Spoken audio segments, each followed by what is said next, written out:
I just heard a story, really cool story, about the Baba Sali. It's just his yard site. Yeah. One of his grandsons was at a wedding recently. He goes, "Excuse me." He's like, "You look like you're from this family." Names the family. And the guy goes, "Yeah, I'm of that family." And he knows that family are descendants of the Baba Sali. So he asks him, he goes, "Hey, you're related to the Baba Sali?" He goes, "Yeah, the Baba Sali was my grandfather." Well, on his mom's side. And he goes, "I heard a rumor. I don't know if it's true or not. I wanted to ask you. I heard a rumor that the Baba Sali told his children that Mashiach is not going to come in your time. You're not going to merit to see Mashiach." He said, "But your children are going to merit to see Mashiach." Right. And he said, "That's my grandfather." So he's like, me and one other kid are left from that generation, and we're now in our 80s. So he said it's going to happen very, very soon. Well, Hashem is not tied to things of nature, and neither are Jews. Jews, because we're intrinsically connected with Hashem, we're also not tied to nature. The Rebbe was very big on that. He's like, if you go outside of yourselves, okay, so what's missing? then you're gonna change nature. So the question is, are we missing something, or The desire. The desire for are you Mashiach. kidding me? I'm not kidding you. I'm going to tell you something. I had this conversation. No. I can show a bunch of videos Yeah. when the missiles were coming. People in the shelter in the parking lots. Yes. I'm Yisrael, I'm Mashiach. Yeah. They're here. Yeah. Here. And people all over the world are praying for us. Yes, I agree. But What but? there's a but. What? Is that fake? Like, are people actually like? Is that desire fake? The desire for Mashiach is not fake at all. The Rebbe talks about this a lot. Before Gimel Tammuz, he would yell at people. He'd say, "You guys are screaming Mashiach, we don't really want him." He said, "If you guys scream Mashiach so much," he's like, "but if you actually wanted Mashiach, if you really, really wanted Mashiach, he would be here already." First of all, we have to recognize that Hashem is king. If you don't recognize that Hashem is king, then you can't have Mashiach. Because if you don't recognize the king, you can't have the prince that's taking over the crown. Remember, how many people left Egypt? I know, 1/5. 1/5. So it's the same problem that we have today. That's why this generation is the one that has to do the tikkun for the rest of the Jews that didn't make it out. Why didn't they leave Egypt? Because they had their businesses and their kids were already in school. So if you know 5 towns in New York? What? 5 towns. That's a town. It's a place in New York. People have mansions, beautiful yards, 6 cars, amazing life. How many of them want to move here? Not too many. Not too many. That's the problem. That right there is the problem. People are living. The Rebbe said this also about. He's like, the people living in America, they're not going to want to leave. There's no reason to leave America as a Jew. In Russia, it made sense to leave because as a Jew in Russia you get killed for it. It's hard. But no one's bothering you in America. Now it's starting to a little bit on college campuses. They're bothering you if you're a Jew, but no one's bothering you for being a Jew or doing Jewish things in America. So why would you want to leave? There's no need to leave. America is Mitzrayim. America is Mitzrayim. 100%. It's a form of slavery. Yes, 100%. You're slaves to the Gashmias. Sure. Yeah, 100%. My chavrusa, last night we were learning. I go, "You got to move to Israel," and he goes, "Yeah, but there's Jews here that need help." I go, "First you got to help yourself, and then you can help other Jews. First you got to make it to Eretz Israel, and then you can bring other Jews. You got to come." Even though we have fear that I have sinned and I don't deserve Hashem's kindness, I should still trust that Hashem is doing good for me. Initially, the following explanation could be offered. The concept of Bitachon is based on the faith, the emunah, that everything comes from Hashem. Blessed be He. Thus, when a person encounters distress and misfortune, this is not because of any other factor has control, chas v'shalom, in any manner whatsoever. Basically saying, if you're upset that you got grounded, it's not because your father grounded you, it's because Hashem wanted it to be that way. It's really coming from Hashem. If someone you get in a car accident, it's not because the other person hit your car, it's because Hashem ordained it. Rather, everything comes from above. The other person had no control over that situation, or you stepped in a puddle, the puddle, or whatever it is, a tsunami hit, the rocket hit your house, whatever it is, Hashem, it's not because the Iranians sent the rocket. They're not the causers of this. Hashem is the one that caused it to happen. Everything's coming from Him. Caused it to happen to that person specifically. Right, sure, yeah, absolutely. Yeah. So a person with that awareness is therefore utterly serene. Right? If you're aware that all the things that are coming, even good or bad, are all from Hashem, then you become serene. Why? Either way, you have no reason to worry. Because if if he does not deserve any evil to be visited upon him, then certainly Hashem's going to save him from that evil. Right? If you don't deserve to have something bad happen to you, then Hashem's for sure going to save you. This is Yoav. You know the story of Job. He was he had all these things in his life. He had cows and donkeys and chickens and a wife and lots of children and parnasa and a beautiful home and a family, all these things, and Hashem took it all away from him. And he's sitting there with his friends, and he's chatting with his friends, and his friends are like, "Oh, maybe you deserve this. Maybe this was supposed to happen." He goes, "You guys know me. You know I'm a good guy. What in my life has happened that I deserve something like this to happen to me? There's nothing that I've done that I deserve this evil to come upon me." And ultimately, what happened in the end is Hashem gave everything back to him. He was saved from it. And then some. And then some, exactly. So this is true even when there is no natural possibility for him to be saved. For who can say, Hashem, what are you doing? Moreover, he is able to change the laws of nature. So we can't say that we're limited or that Hashem is limited to being able to save us from something that's impossible to be saved from. Avram went through fire and was totally saved from the fire.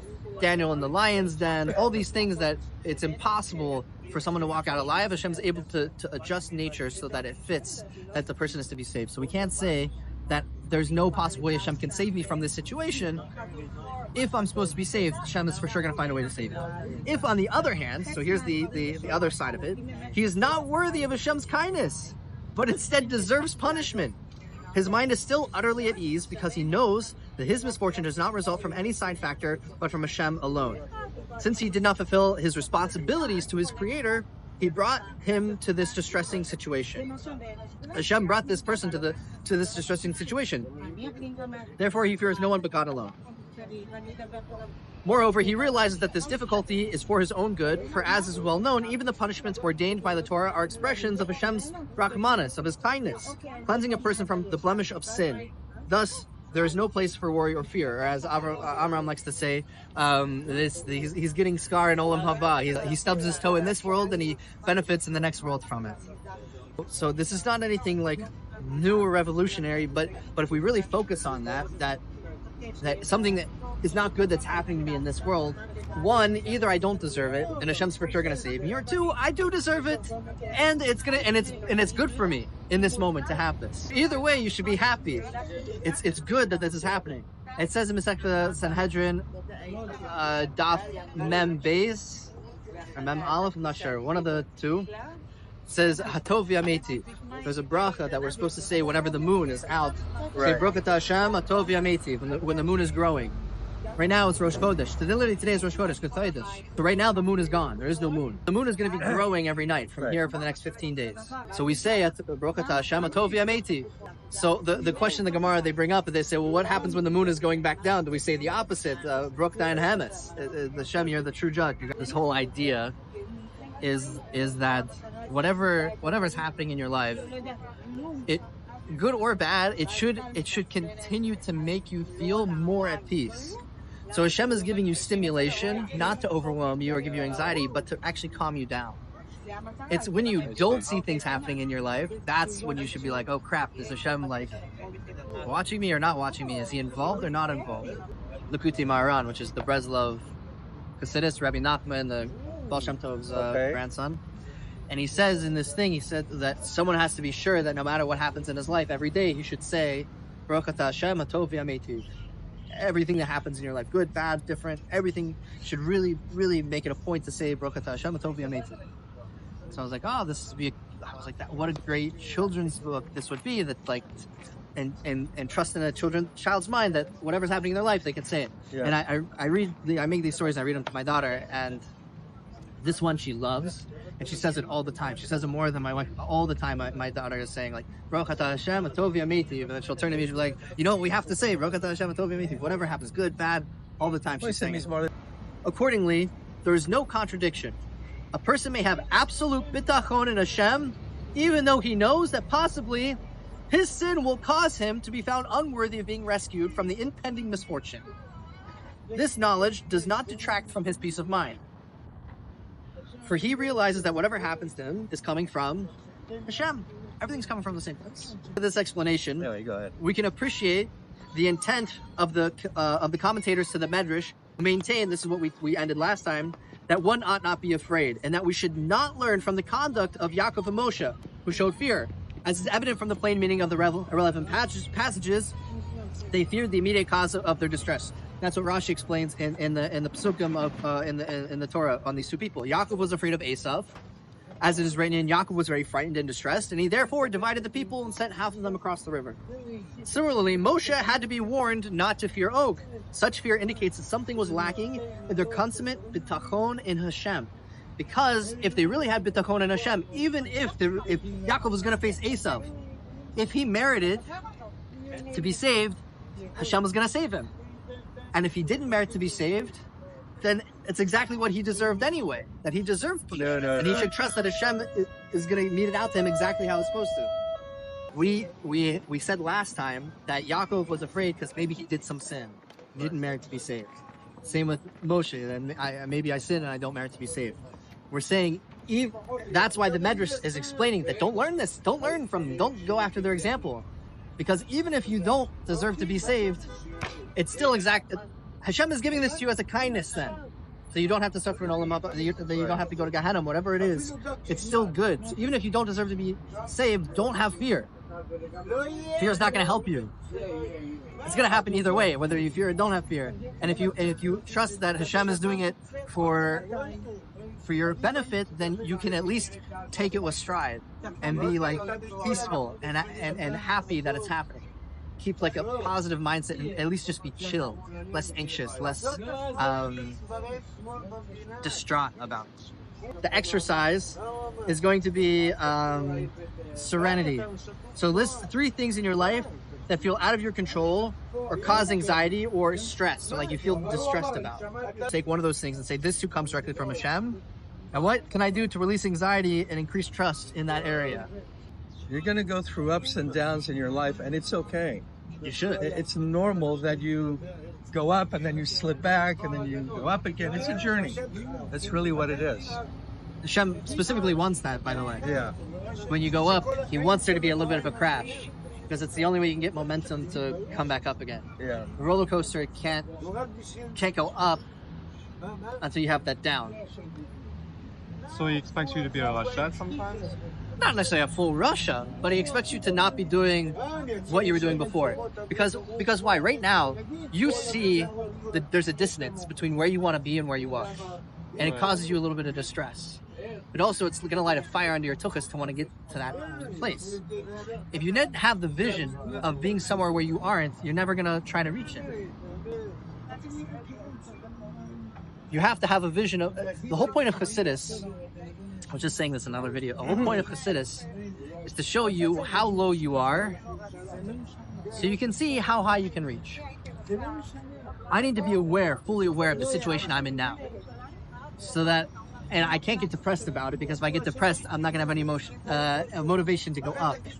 But I can't ignore where I'm at right now. If I just think I'm a perfect tzaddik, then you're going to fall into ruts. But I have to be fully aware of where I'm at now, so I can see, okay, how can I get to the place where I want to be? It's a journey. But again, it's all about the journey, but you're going to constantly be doing that sort of thing, like taking where I'm at now, where do I want to go, okay, what practical steps do I have to do to get there. You do the same thing in the gym. You do max outs like what, every 3 or 4 months? You do like a 1 rep max to see how far you're going. I've only done max outs like once. Okay, fine, but you keep progress like every week to see how much more weight or how many reps you're doing on each thing. Yeah. Right? Yeah. So it's the same exact thing. It's spiritually, you do the same thing. In your avodah Hashem, you have to do the same exact thing. What am I doing this week? What am I doing next week? We had this conversation a while back where I said, okay, I missed Mincha, I missed Marav. And I go, okay, I take note. This is where I'm at. Tomorrow I'm going to try to do a little bit better. Every time, every day, every moment. Hashem recreates the world every moment, so you have a chance to do tshuva. It's not the same you. You're not stuck. You're not that same person that isn't davening 3 times a day. You're you right now in this moment. Totally a different person. I do understand the feelings of loneliness and existential crisis, thinking that you're always going to be alone. But when you're with somebody, that feeling goes away. Not necessarily. Oh, that's true, because You can be in a relationship and still be lonely. Right. I would say, I would If say, your partner doesn't understand you or something. no, I would say it's the exact opposite. Because you're feeling that, you're going to create a relationship in which you feel that even more intensely. Yes. I don't understand. Happened to me personally. That's the only reason I can speak on it. But the whole thing we've been talking about is you're manifesting things. So if you have this fear in your mind that you're going to be alone forever, you're going to bring into you're going to manifest a relationship that's going to make you feel even more alone and isolated. That's what I did. My first marriage, I felt alone. I felt like I was never going to get married. Everything that you're saying, I totally like. I was like, that was me. I remember that. It wasn't that long ago that I was there. That I felt. I was living in San Diego. I left. I was like, had this great body and whatever, and like all these girls in my life. I went to yeshiva and I got fat and I like wasn't very educated and I was like, and when you're a Baal Tshuva also in that world, you get suggested people that aren't like very good matches. And so it makes you feel even more alone, more like I'm not going to find someone. I'm not worthy of getting these. Like misunderstood? Not even misunderstood. Like I Dafka felt like I'm not worthy of having a good match. That I'm worthy of having a wife. That I'm not davening 3 times a day. I'm not there. I'm not a person that's supposed to get this thing in my life. I'm going to be alone forever. And so I'm going to take the first girl that comes along that is even close to matching, close to what I want, fulfilling some sort of need of mine. And that's exactly what I did. And the first girl that was like pretty and seemed like more religious and along those lines, I was like, I'm marrying her. And I married her. And I felt more alone in that relationship than I've ever felt in my entire life. I'm guessing the relationship didn't go really well. We were married for 4 months. Oh wow. Yeah. So 2 months in, we talked about getting divorced. Like it wasn't a healthy relationship. And I would claim that I manifested it because of my own feelings, my inability to be with myself, my feelings of loneliness and existential crisis. I manifested that relationship. I created it. It's my fault. I'm the one who made it happen because that's what I was feeling at the time. So I'm going to be alone forever and I need to get married because I feel alone and I feel like I'm not going to get married and all the suggestions I'm getting, I hate. So the first thing that's good, I should just take it and be happy and move on with my life. And that's the wrong thing to do. And when I started switching and demanding things in my life, like, no, I deserve these good things. I want these good things. Demanding these good things. Demanding from Hashem that He gives it to me. I have Bitachon that whether I deserve it or not, He's giving it to me. And now Baruch Hashem, I have an amazing wife and we're fulfilling our mission and living in Eretz Yisrael. Like all these things that I couldn't even imagine, like extra that Hashem is giving on top of it. It all starts with what you're manifesting. So if you're having these feelings, I can't tell you to get rid of them because it's not so easy. Yeah, right. No, it's not. But if you start doing the things in your life that you're afraid of, that like I'm not doing these things, and so I am going to be alone. If you start taking actions every day to get towards that place, Hashem's going to bring your wife to you without you having to like worry or try, because you're going to be manifesting the good husband. That the wife that has already been predetermined for you is waiting for you to get your tuchus off the couch and get your ass in gear. And do tshuva a little bit. She's waiting for you. My wife also, she yells at me all the time. She's like, you made me wait so long. You couldn't have made tshuva like 5 years before. You made me marry this other guy. Right? She's like, why weren't you? I was waiting for you. You were like, I was like, I'm sorry it took me so long. That it took me to get divorced to really get my butt in gear, to like really do the things that I knew I wanted to get to.